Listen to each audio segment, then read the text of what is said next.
Hi, today I'm reviewing DOOGEE V Max and I'll show you how to add and remove home screen widgets on this device.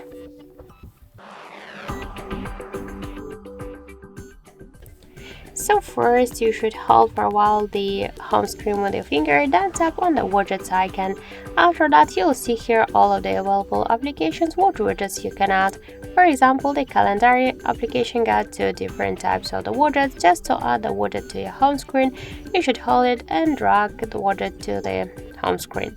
To just move the widget here on the screen or between the screens, we should just hold the widget and drag it.